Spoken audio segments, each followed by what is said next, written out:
Hello, and welcome once again to Family Historian. My name is Stephen Conti. Tonight, Family Historian is going to church, and that means we are going to explore the various genealogical record sources of the Presbyterian Church. And joining me on tonight's show, I am very honored to have as my guest a very smart man. His name is Pastor Jefferson Hatch. Pastor Hatch is currently the minister of the First Presbyterian Church of Branchville, Sussex County, New Jersey, and he descends from a very long line of proud Scottish Presbyterians. And on tonight's show, Pastor Hatch is going to teach us how we can find our Presbyterian roots. And now let's welcome Pastor Jefferson Hatch. Pastor Hatch, welcome to my show. Thank you very much, Stephen. It's good to be here. Great. Thank you. I know you like being called Jeff, so we'll call you Yes. Pastor Jeff. Okay. That's good. You know, Pastor Jeff, I was baptized a Presbyterian many moons ago, but I never knew the meaning of that word Presbyterian or presbyter or presbytery. Can you define that for me? Oh, certainly. The word Presbyterian comes from the Greek in the Bible. It meant elder. So our church is run by elders. Doesn't necessarily mean old, means wise. So we try and choose wise people to help run our church. Right. And you know, my grandfather was an elder in his church for many years. This comes to mind right now. Now, a presbytery, what is that, a presbytery? A presbytery is a gathering of members, an equal number of ministers and lay people who gather together in a body. We don't have a physical bishop person, Right. but we do have a corporate bishop. So that gathering of the presbytery oversees the local churches. I see. Would this be the Presbyterian version of a Catholic diocese? Similar to that, yes. I see. And the Mormons call it a stake, S-T-A-K-E. So every organized religion has their own terminology. Right. Right. Now, before we look for our Presbyterian ancestors, Jeff, let's go way back in time to the origins of the Presbyterian Church. And you mentioned these three famous Johns. Can you tell us who these guys are? Well, it goes way back to John Calvin, who was a learned scholar back in France. John Calvin was influenced by the Reformation that was started by Luther in Germany. Those ideas trickled down to France. He wrote a letter to the King of France saying, we should go along with this Reformation. King of France didn't like what he wrote, and he had to flee for his life. I see. So he was on the run and ended up in Geneva, Switzerland, where the people there said, we want to make you the leader of our town, both mayor and head of the church. And so while he was there, he began doing more writing and leading the people. Along the way, his ideas spread far and wide, and there was a guy in Scotland by the name of John Knox, Right. who was not doing well with the Queen of England, and so he came down to Geneva and studied under John Calvin. He took those teachings back to Scotland and founded the Presbyterian Church, the Presbyterian denomination. Right. When the Queen of England goes to Scotland, she becomes Presbyterian. So those ideas then eventually spread to the New World, over to America, took very firm root Right. in America. I do want to interject something about John Knox. He was a very flamboyant kind of man. His preaching was very, very strong preaching. Yes. And my fine guest, Jeff Hatch, Pastor Jeff Hatch, has been to Scotland, which is the land of his ancestors, and we have a picture of Jeff in the home of John Knox. in the person of John Knox. I got to tour it, and they have a little scene there where you can put on his hat and his robe and kind of recreate the scene of being John Knox doing his writings and preparation for sermons. pardon the pun, but I think you were in heaven at that time. It was fun. I really enjoyed checking John out some Knox of my very roots. much. Right. Yes. Good. Now, you were going on about the New World, which Yes. is where we are, America, and there was another man, you say his name. John Witherspoon. Okay. The Presbyterians in America were big on representation. They wanted representation in their government as well as in their church. And before it became a full-blown revolution, it was known as the Presbyterian Uprising. When it became a revolution and they signed the Declaration of Independence, the only minister to sign it was John Witherspoon. Right, yes. Who was a minister, went on to become president of Princeton University, and he's that third John that historically kind of frames some of what Presbyterianism I is. saw his statue on the campus, John Witherspoon. Right. Okay. They're on Witherspoon Street, butts right into Nassau. Right, and you told me something very interesting that I did not know, that Presbyterian principles were incorporated in the American, well, you tell our viewers. I would just say that the influence of the Presbyterians of wanting representative government, that was a major influence on the Founding Fathers, who used very similar principles to set up voting and representation locally, regionally, states, and up to national. Right. What I like about the Presbyterians, the ones I know, they're very intelligent and very direct, no nonsense, very straightforward, very basic in that area. Am I correct in saying that? Yes, we have a major influence on all of our ministers that they be well taught. I think that hindered us in spreading across America. Other denominations would say, we need somebody headed out to the frontier, and they would give them a Bible, and out they'd go. And the Presbyterians would say, well, hang on, we have to finish college, we have to finish seminary, Very good. Then I'll get out there eventually. Without being pompous about that. Right. Okay.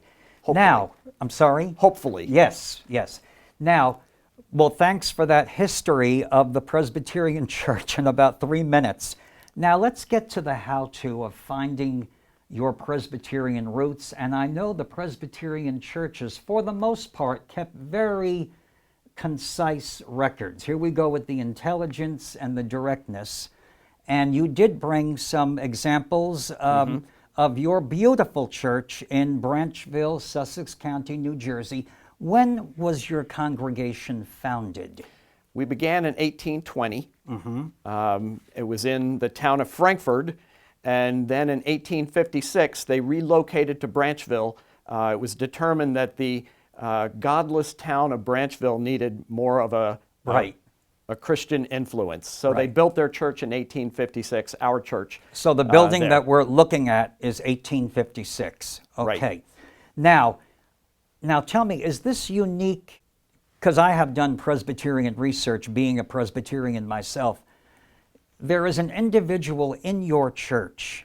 You're not necessarily the record keeper, but there's either a man or a woman, and they have a title. It's a very important position in the Presbyterian Church. And what are they called? That's our clerk of session. Okay. It's a man or a woman who is elected to be on our board, which is called the session, our ruling board of the church. And the clerk of session keeps records, acts as a secretary at our meetings, and keeps accurate minutes, but also is our liaison to the presbytery and to the General Assembly, which is our national organization, and keeps track of all of our records of births, deaths, baptisms, how many are in Sunday school, etc. Good. Now we have examples of the actual Presbyterian church records from Pastor Jeff's church, and he's going to start with, well, the very first one that we all start with, birth and baptism. So you can select about maybe 2 there and read that across. Well, here we have our register of baptisms, and the clerk of session at the time would have written this into the book. Yeah. We'll go down a little bit down the page. I see Anna Hodges, who was the baptized child, who was a child of Joseph and Emma J. Hodges. It looks like she was baptized April 2nd, 1882. Now, there's no birth date, but the baptisms generally would have been 2 to 6 months after birth. Right, right. So let me find another one here. Here's Joseph Roland Fitzgerald, who would have been the son of Thomas Fitzgerald and Annie E. Fitzgerald. He was born June 11th, 1881, and he was baptized October 1st, 1881. Very good. And these are open to the public. If I came to you and I said, I think my ancestor came to your church, Right. the clerk of session or you yourself would say, well, help yourself. Many churches have had their records lost over Yeah. time due to a fire or whatever. We still have ours. In the early 1900s, most of the town of Branchville burned down, but the people rallied with a bucket brigade and kept our church intact. Very good. You kept your heritage. So there. our, Yes. our records are still intact, Right. going back into the 1800s. Great. Now let's take the next step that we make in life. Well, not all of us make it, but the marriage record, we can read that. Take about 2 couples there or whatever. Well, we'll start at the top. I see Albert Struble married Miss Maddie E. Price. They got married, well, let's see, it doesn't say where, but his residence was Hampton, New Jersey, and her residence was Frankfort. And in 1873, they got married on January 22nd. But in your church, though, in that church. In the church. Right. Yes. Okay. And let's see, we'll drop down one. Benjamin Lee Williams married Miss Ella Struble. She was from Newton, and he was from Newton, but they got married in 1873 on May 21st. Right. And by the way, your records are very legible. Yes. Because I have looked at them, and you can read them. Okay. So thank you, the session clerk, wherever you are at that time, or the minister Yes. at that time. And now the final step that we all take, the death record. Yeah. Well, these look pretty accurate as well. And at the top of the page here on Register of Deaths, I see Reverend George Lloyd, who was the longest serving pastor prior to myself in Branchville. He lived in Branchville. There's a street named after him. There's Lloyd Avenue.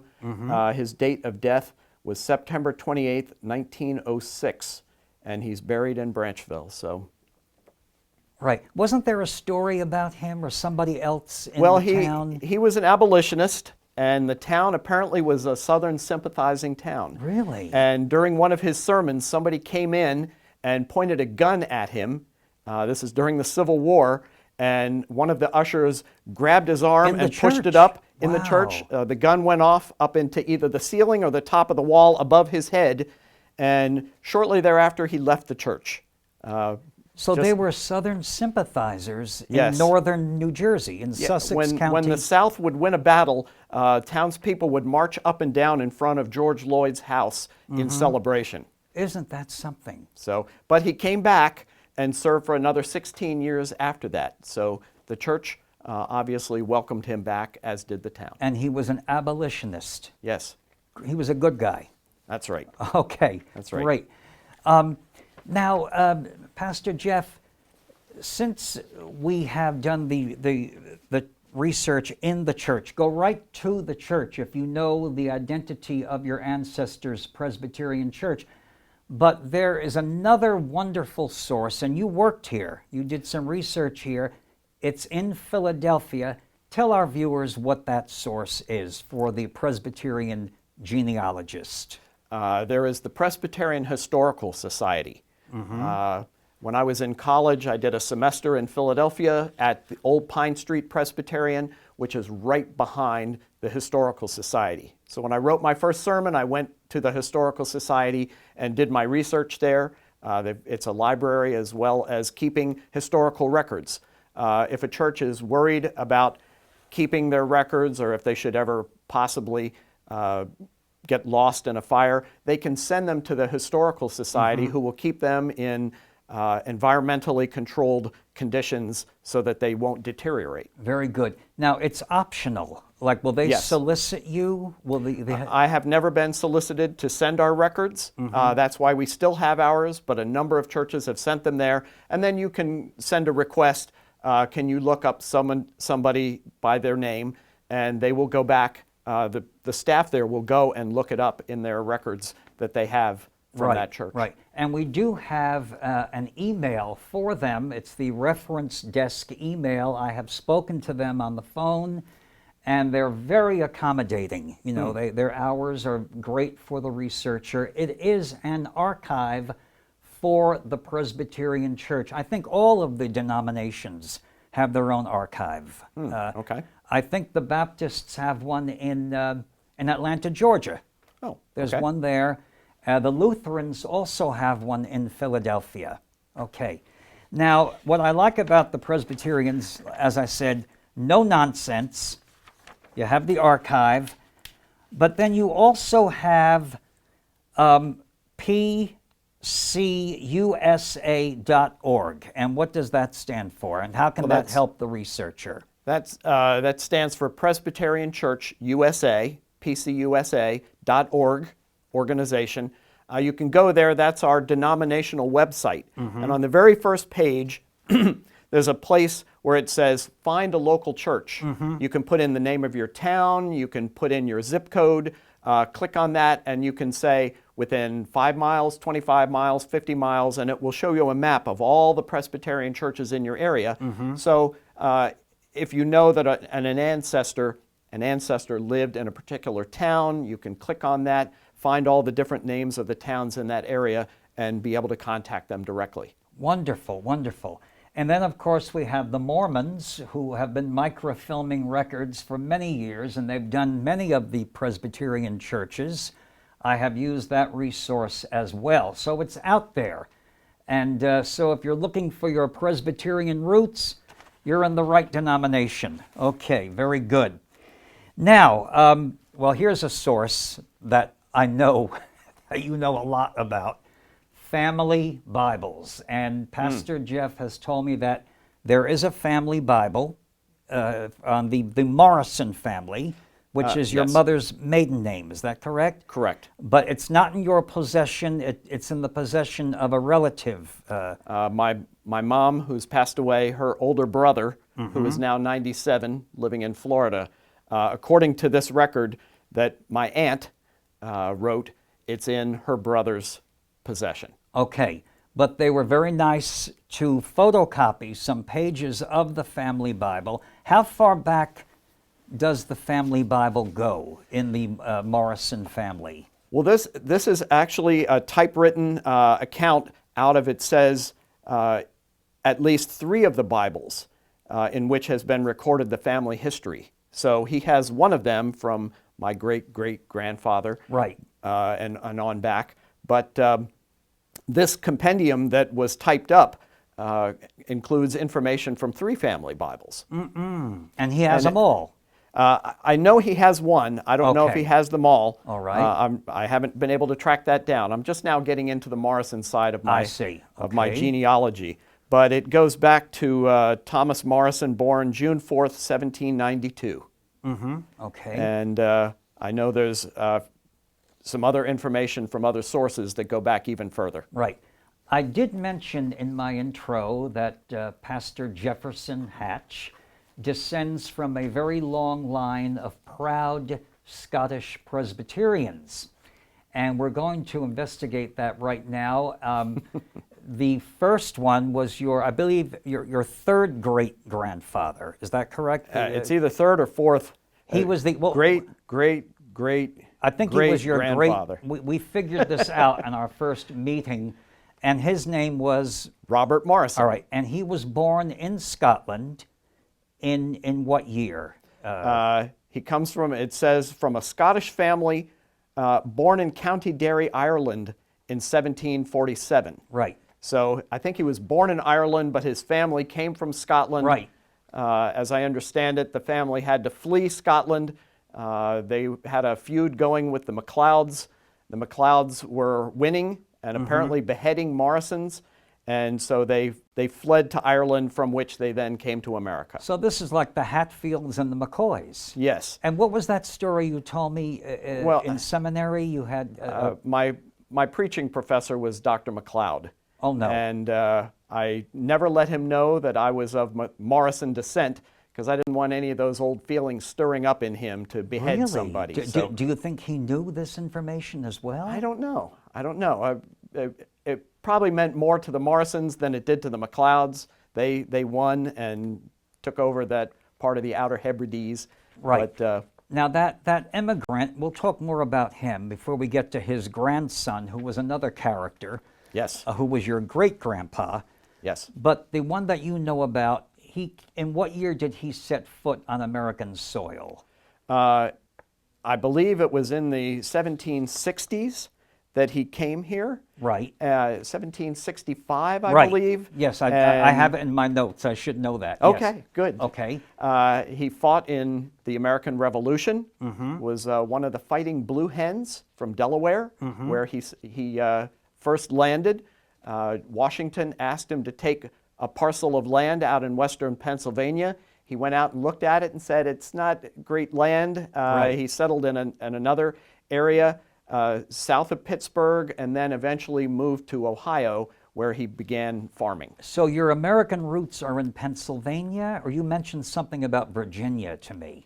Well, I'm from Virginia. Oh, I see. But your American roots begin in... Started in Delaware, went to Pennsylvania, and then they settled in Ohio. And this first Morrison fought in the Revolution. Yes. So that makes you eligible for the Sons of the American Revolution. I imagine it does. And your two sons can join as well. Well, that's right. But you are not a joiner in well, I've heard of the Daughters of American Revolution, and my grandmother was a member of that. Okay, so you could easily join with this Yes. proof. Yes. Now, we have something very unique I've never seen this before. We're going to highlight another ancestor of Pastor Jeff's, and he was the grandson of the immigrant ancestor, and he was another Robert. Is that correct? Right. No middle name, just Robert Morrison. All right. And my notes tell me he was born, and he was your great-grandfather. I was astounded by this. Yes, 1822. And my great-grandfather goes back to 1822. I thought that was too far back for a my great-grandfather was born in 1856. So, and when did he die? He died in 1902. Right. So he lived to be 80 years old. Right, and we do have two photos of him, two pictures of him, rather. Well, the first is when he is a young man. He went to University of Miami in Ohio, and over the Christmas break, it was too far for him to go back home, so he and a bunch of other guys who were there at the college during the Christmas break formed a fraternity, Phi Delta Theta. Yes. And so they've kept extensive records about Robert Morrison as their main founder. So that is another genealogical source, the records of fraternities. Yes. Am I correct on that? Yes. Okay. Now, he was born in 1822 and died 1902. Okay. Right. Tell our viewers about this character, about when he married and who he married, and well, before we get to his marriage, let me read you this paragraph, if I may. All right. You'll it's find out out why. Okay. It's out of yes. the Phi Delta Theta archives. It's a poster that they have up on the wall at their and this is what he main wrote. This is campus. Yes. This is what he wrote in Robert, describing himself. Yes, Robert Morrison said of his upbringing, working on a farm, the physical training that such a farming life as mine was in my early time may have had its drawbacks, but it hardened the muscles, so that afterwards at college at Athens, Ohio, without any training in that line, I threw the man who had thrown down 100 men. One winter I did chores morning and night and walked daily to and from school 3 miles each way. When 16, I split 200 11-foot rails in a day's sunshine, and on another day in the same year, I reaped with the old-fashioned sickle, bound and shocked up 32 dozen bundles of wheat. Wow. So you have good genes. Apparently so. You have very good genes, Apparently Jeff. so. He was a real macho man, wasn't he? He was a sturdy fellow. And how old? Tell our viewers this. His age at the time of his marriage and.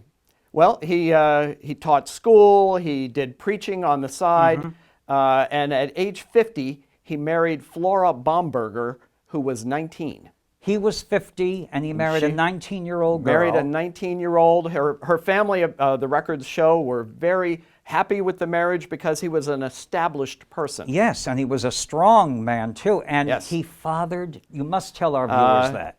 My grandfather was born when he was 68, when my great-grandfather was 68, and 2 years later, he got a sister, so my great-grandfather was 70 at the time. He was fathering children at the age of 70. At the age of 70. So, a little bit of interesting family history. His virility. Yes. He attributes his virility, I guess it was a combination of that strong Scottish blood. Just, he was blessed with excellent genes. Yes, he was. And right up until the end, he was preaching and going church to church. I guess they call that a circuit rider, doing preaching.